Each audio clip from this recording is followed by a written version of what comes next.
But this is now back in the states where it belongs. And again, every Democrat, every Republican, everybody wanted Roe v. Wade terminated and brought back to the states. Then about 10 years ago, they started talking about the number of weeks and the number of this and that. No. Right now, it's in the hands of the people. The people in the individual states are voting. I did something that's going to bring our country together eventually. But because they lie so much at this convention, they make it sound like it's, I want a federal ban. It won't happen. Right. It's not going to happen. It's in the hands of the states. Right. Mr. President, yesterday there was a big announcement or big rumors spreading that RFK Jr. might be dropping out, might be endorsing you. His spokesperson said they will give a live address tomorrow about his path forward. And now there are rumors that he might join you at this rally in Arizona tomorrow to announce that he's supporting you. What's the truth? Have you talked to him? So I've known him for a long time. He's as you know, he's a little different kind of a guy. Very smart guy. He's a very good person. If he endorsed me, I would be honored by it. I would be very honored by it. He really has his heart in the right place. He is a respected person. Women love some of his policies, and I guess some people don't like some of his policies. But overall, I thought the Democrats, he was a Democrat. I don't know what he is right now, but he was a Democrat. They treated him very badly. I think he would have, he goes around saying he would have beaten Biden in the primary. I think there was a good chance. What they did to him was what they did to Biden. They really were harsh and threw him out. They wouldn't let him go to the vote. I mean, they made it impossible for him to compete in primaries because he was doing so well. And they basically made it impossible for him to do what I think he would have been successful. I think he would have overthrown Biden because Biden is so bad as a president. When I hear this talk about Mount Rushmore, I turn off your television. If I have to read an article, I just throw it down. Mount Rushmore for this man who is the worst president in our history. He's allowed, and she is, because she was the border czar. Now she disowns that. She's allowed millions of people to come into our country, many of these people totally unchecked, totally unvetted. Many of these people came into our country, think of this, from prisons and jails, right, from mental institutions and insane asylums. And, Brian, there's many terrorists coming in. There's no doubt about it. There's 99 on the FBI watch list that are in our country right now. And we just talked to a sheriff that says we have more people turn themselves in, but more gotaways than ever before with these new rules. Mr. President, they keep bringing up the fact that you were against the bipartisan bill that Senator Langford and Senator Murphy came up with about 6 months ago. You didn't want it done. What didn't you like about that bipartisan bill on the border? Everything. It was no good. Millions of people in that bill, millions and millions of people would have allowed to come in. And, Senator Langford hurt himself. He's a fine person. He hurt himself by even putting that forward. But more importantly, you don't need a bill. If they want to close the border, I had the best border in history. You see the numbers. You see the famous chart that probably saved my life, if you want to know the truth. But the chart that I was pointing to, that I made a turn to the right, showed that they had the least number in recorded history. The week that I left office, we had, by the way, the lowest inflation, and we had the least number of illegal immigrants. But you just didn't like that bill. They said that you killed the bill for political reasons. Did you kill it because you wanted to do it yourself? And if you fixed the border, it would have hurt your chances of getting reelected. What do you say to that? Brian, I didn't do anything on the bill. People would ask my opinion, but I didn't do anything on the bill. I think they respect my opinion. It was a terrible bill. But more importantly, if they want to fix the border, they don't need a bill. The President of the United States, which is what I did. I didn't have a bill to close the border. I closed the border. I had the safest border. I had the least drugs coming into our country in 38 years. I had the least, you have the human traffickers are horrible, and they traffic in children and they traffic in women, mostly women. But I had the lowest number of, we went after them with a vengeance. Nobody's ever gone after. They will be very happy. I'll tell you what, they would be very happy to see these lightweights get back into office. They don't want Trump back. But I had the lowest human trafficking of children and women ever recorded. ever. And, you know, the Internet makes it very hard because the Internet, that's become a business based on the Internet. The Internet has brought that into a modern business, and it's almost as big as the drug business for these people. But I had the lowest number of drugs. Everything. We had a great border. All Biden had to do is go to the beach and leave it alone. We had the best people. We had guys like Tom Homan and Brandon Judd and all these people. Paul has taken Brandon Judd's place, as you know. He's fantastic. All of these people were stars, and they were doing such a good job. I had a policy: remain in Mexico. You couldn't come in. Mexico's going crazy with me, by the way. Remain in Mexico. You couldn't come in. The policy was so good. They ended it in the first week. No longer remain in Mexico. It was so incredible. They couldn't come in unless they got approved. We'd check them. Very few of them were able to come in because there were so many criminals. We kept criminals out. Now you have murderers, drug dealers. Countries are sending from all over the world, not just South America, all over the world. They're sending their killers, their murderers, their drug dealers, and their jails are being emptied out into the United States of America. They are destroying our country. She is a Marxist. She has no idea. She wants to have open borders, and if she got elected, the next day she'd have no drilling and she'd have open borders. So, Mr. With President, me, it's the opposite.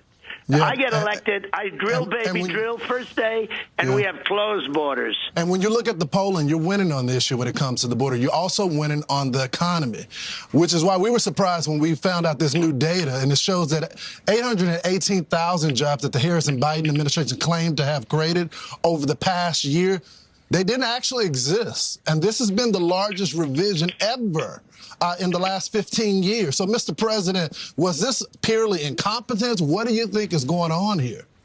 No, I think it was a fraud. 818,000 jobs. You know what that is? Almost 1 million jobs. They said they had them, and they didn't have them. And I was surprised, too, because I'd see their job numbers. Everyone knows the economy's lousy. I'd see their job numbers. I was surprised. It was a fraud.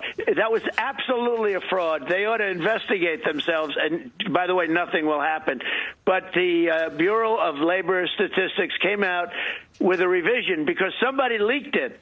And when they leaked it, they had to come out and give the real numbers. They found almost 1 million jobs that they said that they created. That made their numbers look better, but now their numbers are horrible. The economy's bad. Inflation is killing our country. The border is ruining the fabric of our country. We have to get the criminals out. We have to get the people from the mental institutions back to their mental institutions. Our country is being destroyed. And the press, I mean, thank you for taking these calls, but you look at NBC and you look at ABC fake news and you look at all of these people, CBS, they don't even talk about the border. They don't talk about the drugs that are pouring into our country. They don't talk about the 1 million people that they falsely reported had jobs, and they don't have jobs. They don't exist. It was a total fraud. They don't talk about it. They don't talk about Biden. The day Biden spoke that morning in Congress, they said that he stole $27 million. I have not seen that story anywhere, but a very light mention, to be honest with you, on Fox. Very light, much lighter than it should be. If that was me that stole $27 million, it would be headlines. They wouldn't even be talking about the convention.